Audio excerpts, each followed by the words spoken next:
Welcome to Bets for Breakfast. I've got betting picks in a brand new format. Let's get right to it. We're going to look at some hot hitters, some matchup monsters, some nerfy picks, see if we can put together a parlay. First up, let's look at the matchup monsters. I've been posting this list on Twitter with insane results. This has been a banger list. Let's get to it. First up, Manny Machado. He's facing Connor Montero for Detroit today. I like that the Padres are on the road. Means we get the top of the ninth. Potential extra at bat. He's had a hit in 17 of 22. Cashed his 2+ hits, runs, and RBI in 15 of 22 games. He's got hot hitters in front of him, hot hitters behind him, 11 extra base hits, batting .305. Best part, Connor Montero's been destroyed by right-handed batters last two seasons. Next up, Aaron Judge against Gavin Williams, hitting a blistering .355 versus righties this season, .326 last year. Gavin Williams, he's not bad, but he gave up a .275 average to righties in 2024 and a .270 in 2025. Those are not good numbers. Steven Kwan, same game, Cleveland at home, potentially lose the bottom of the ninth at bat if Cleveland wins the game. Hopefully New York goes into the ninth with a lead, and Kwan at the top of the order gets you an extra at bat. He's batting .340 versus right-handed pitchers this season. .280 last year, very respectable. He has hits in 4 of 11 plate appearances versus Clark Schmidt. He's also a hit in 17 of 21 games. He has 4 bombs against right-handed pitchers this season as well. Last but not least, the most volatile player that I ever bet on, Ellie De La Cruz. Right now, you get him in the midst of a heater, and that's when you want to bet on. Not only that, his matchup against Max Meyer, not too shabby.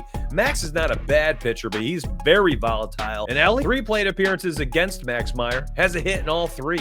Better splits against right-handed pitchers 2 years running. Has a hit 16 of 22. He has a run in 8 of the last 10. Continues to get walked. And he steals bases. Gets himself in scoring position real quick. Lots of power against right-handed pitchers. He could get this 2+ HRR. That's hits, runs, and RBI for a 13th time in 23 games and 1 swing of the bat. And no, that's not going to be it. We're going to talk about some hot hitters, baby. That's right. This list right here. Some of my favorite hitters on the entire slate to target for hitting purposes. That's hits, runs, RBIs. That's home runs, 2+ hits, ladder it, whatever you want to do with it. Hopefully this list is helpful for you. Some of these players are red hot. Kerry Carpenter in that Detroit Tigers game against the Padres, also in a really good spot. He's facing off against Randy Vasquez, who's for all intents and purposes is having a very good 2025 for him. But the pendulum's going to swing back sooner or later unless he's just turned the corner as a pitcher and in his career. He was a batting practice arm coming into this season. And if we just see that current season turn back into a pumpkin, Kerry Carpenter is going to be in a great spot. Spencer Torkelson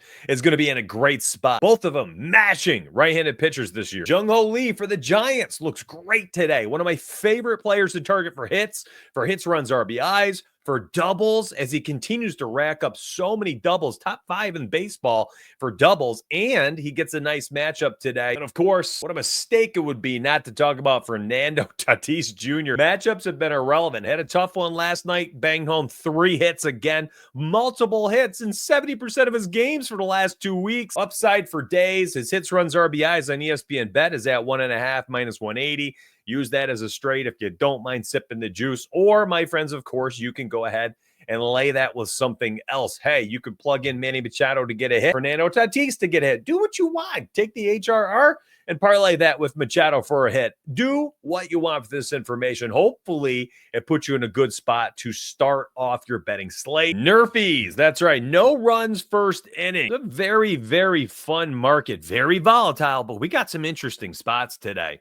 Here's how you would read this. So green is good. Nice and simple. Pitchers' records are on the left. The opposing team's offense is on the right. A prime example of when and where to target. You're looking at the Cincinnati and Miami game. Nick Lodolo in 4 starts has only given up a run in 1 of those 4. That's why his record is 3-1. Max Meyer, 4 starts, has not given up a run in any first inning. They're combined 7-1 record. Now you go over to the right and you can see Cincinnati is 16-6. Miami is 16-5. That means in 22 games for Cincinnati, they have no run in the first inning in 16 of the 22 games. Miami, no run in the first inning, 16 of the 21 games. This chart has actually been pretty darn good, as it's just a nice overview. And sometimes it just is extremely helpful to look and see, hey, who's hot, who's not, who's done well in the first, who hasn't. Now, of course, there are other mitigating factors. You need to take a look at some of the history versus the pitcher, the current form of the pitcher, the opposing hitters. If they've got multiple hot hitters in a lineup, sometimes it's something you want to avoid. And last but not least, the most important part, the odds. On the flip side, there's there's other times where you look at this list and you're like, oh my gosh, maybe the Yerfies to play. A team like the Yankees versus Cleveland. Yankees have a run in the first inning in 45% of their games. That's why they're 12-10 for their Nerfy record. Cleveland not as good, but both Clark Schmidt and Gavin Williams don't look good in the Nerfy department through their first start for Schmidt and first 4 starts for Gavin Williams. So maybe that's a Yerfie spot to target. I'll leave this up to you. I've got more to bet on today. So let's do it. Let's put together a nice little entry using some of the information we have on hand. I think Aaron Judge fantasy points over there on Underdog is a really interesting play. He's got upside for days. You got to know the Underdog rules for their fantasy point. Essentially, if he bangs home a home run, he's about to be in a good spot to hit the over. That's one that I'd have on my short list for today. Some of the other hitters we talked about we needed to look at as well. Fernando Tatis Jr. at 8.5 fantasy points is another interesting one. Keeps getting driven in. Tons of runs, tons of doubles, tons of homers. Same thing as Aaron Judge. These guys just have elite upside in one swing of the bat. They're surrounded by hitters who are doing well. I like both of them today. Ellie De La Cruz, higher than 1.5 hits, runs, RBIs on my short list. Absolutely. In fact, you could probably just go with the fantasy points if you'd like to on Underdog. Again, he is somebody who keeps stealing bases, gets himself in scoring position real quick. My man can get on base with a single and then get a stolen base, and he's up to 7 fantasy points. Just like that. Literally needs any other stat the rest of the game. A walk. He needs to maybe gets an RBI on that swing. Maybe gets driven in after he steals second. Maybe the walk. Whatever it might be throughout the game. He continues to get on base and then manufacture runs. He scored in 8 of the last 10. So his fantasy point. Another one that I would have on my short list for today. If you're looking for an NBA play today, I'm not going to leave you hanging. It's Nikola Jokic and everything you want to look at today on my short list. I love it. His points and rebounds, his PRA, his assists. I posted inside Discord higher than 39.5 points and rebounds. My favorite Underdog play for Monday. We get this game tonight at 10 o'clock. I can't wait for it. This one went into overtime, the first game. I think Kawhi Leonard has a nice bounce back opportunity. 7 turnovers in the first one, played 41 minutes. Somehow only finished with 28 points and rebounds. I think he smashes that.